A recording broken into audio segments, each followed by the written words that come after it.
इस heroic era के बाद अलग अलग कंट्रीज़ ने अंटार्कटिका पर अपना क्लेम करना शुरू किया। बहुत सारे देश जैसे Argentina, Australia, Chile, France, New Zealand, Norway, United Kingdom ने अपनी सोवरेनिटी क्लेम की इस कॉन्टिनेंट पर। 1958 में अमेरिकन प्रेसिडेंट ने कहा कि एक ट्रीटी होनी चाहिए जिससे ये एश्योर किया जा सके कि अंटार्कटिका हमेशा एक आज़ाद और पीसफुल जगह बनी रहेगी। अंटार्कटिका, ये नाम हम सब ने सुना है। हमारे 7 कॉन्टिनेंट में से एक कॉन्टिनेंट है अंटार्कटिका। और सबसे इंटरेस्टिंग बात इसके बारे में ये है कि जैसे बाकी कॉन्टिनेंट्स में बहुत सारी कंट्रीज़ बनी हैं, वहाँ अलग अलग सरकारें चलती हैं और बहुत सारी पॉपुलेशन वहाँ रहती है। लेकिन अगर हम बात करें अंटार्कटिका की, तो यहाँ पर ना तो कोई कंट्री है और ना ही कोई पॉपुलेशन एग्जिस्ट करती है और ना ही किसी गवर्नमेंट को फॉलो किया जाता है। ऐसे में सवाल ये उठता है कि आखिर ये अंटार्कटिका कॉन्टिनेंट है किसका, इस पर किसका अधिकार है। आइए जानते हैं इस वीडियो में। अंटार्कटिका में पॉपुलेशन के ना होने के पीछे का सबसे मेन रीज़न है यहाँ का क्लाइमेट। जी हाँ, अंटार्कटिका दुनिया का सबसे ठंडा कॉन्टिनेंट है, द कोल्डेस्ट वन। इसलिए यहाँ का टेम्परेचर कभी कभी -89 डिग्री सेल्सियस तक भी पहुँच जाता है। और इसी के साथ यहाँ पर 300 किलोमीटर पर आवर की स्पीड से बहुत ही ठंडी हवाएं चलती हैं। यहाँ पर साल भर में सिर्फ 50 mm बारिश होती है और जो बारिश होती भी है वो गिरते ही बर्फ़ बन जाती है। और अगर मैं आसान शब्दों में कहूँ तो अंटार्कटिका एक ठंडा रेगिस्तान है, just like a cold desert. अब ऐसे में यहाँ पर किसी का भी सर्वाइव करना बहुत मुश्किल है।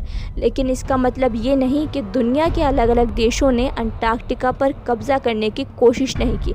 इस मैप को देखिए, ये अलग अलग देश अंटार्कटिका के अलग अलग हिस्सों पर अपना क्लेम जताते हैं। 350 BC में एरिस्टोटल और पिटोमी ने सबसे पहले इमेजिन किया था कि पृथ्वी के साउथ में अंटार्कटिका जैसा कोई रीजन है। हालांकि 1819 में लोगों ने पहली बार अंटार्कटिका की ज़मीन पर कदम रखा था, लेकिन उससे कई सौ साल पहले ही अंटार्कटिका नक्शों में दिखना शुरू हो गया था। फ्रेंच एक्सप्लोरर्स ने 1530 में जब पृथ्वी का नक्शा बनाया तो उन्होंने अंटार्कटिका को ज़रूर ड्रॉ किया।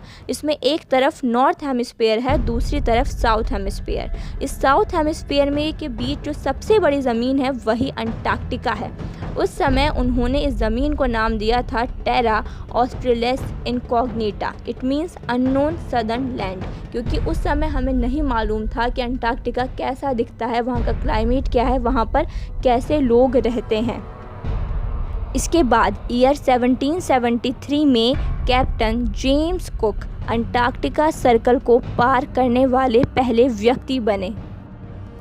ईयर 1800 से लेकर 1900 के बीच का टाइम पीरियड अंटार्कटिका का हीरोइक एरा कहलाया जाता है, क्योंकि इसी समय के बीच अंटार्कटिका का बहुत ज़्यादा एक्सप्लोरेशन हुआ, एक्सपीडिशन की गई और बहुत सारी डिस्कवरीज हुई।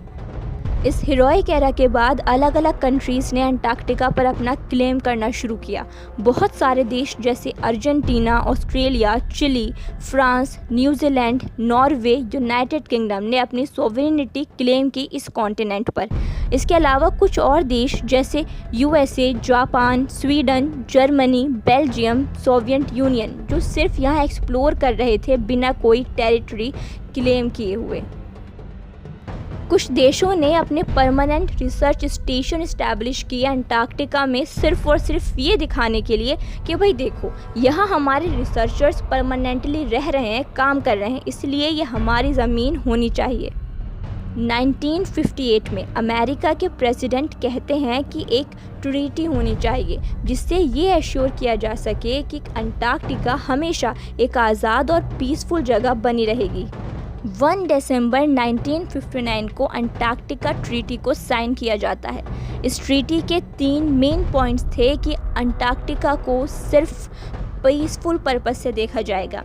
हर किसी देश को यहाँ पर साइंटिफिक इन्वेस्टिगेशन करने की आज़ादी होगी और जो भी साइंटिफिक ऑब्जर्वेशन के रिज़ल्ट आएंगे उनको फ्रीली एक्सचेंज किया जाएगा एक दूसरे के साथ। लेकिन सबसे इंटरेस्टिंग बात कि ये जो ट्रीटी है वो 2048 में एक्सपायर हो जाएगी, तो शायद ये देश फिर से इस पर अपना टेरिटरी क्लेम करके कब्ज़ा जताना शुरू कर दें।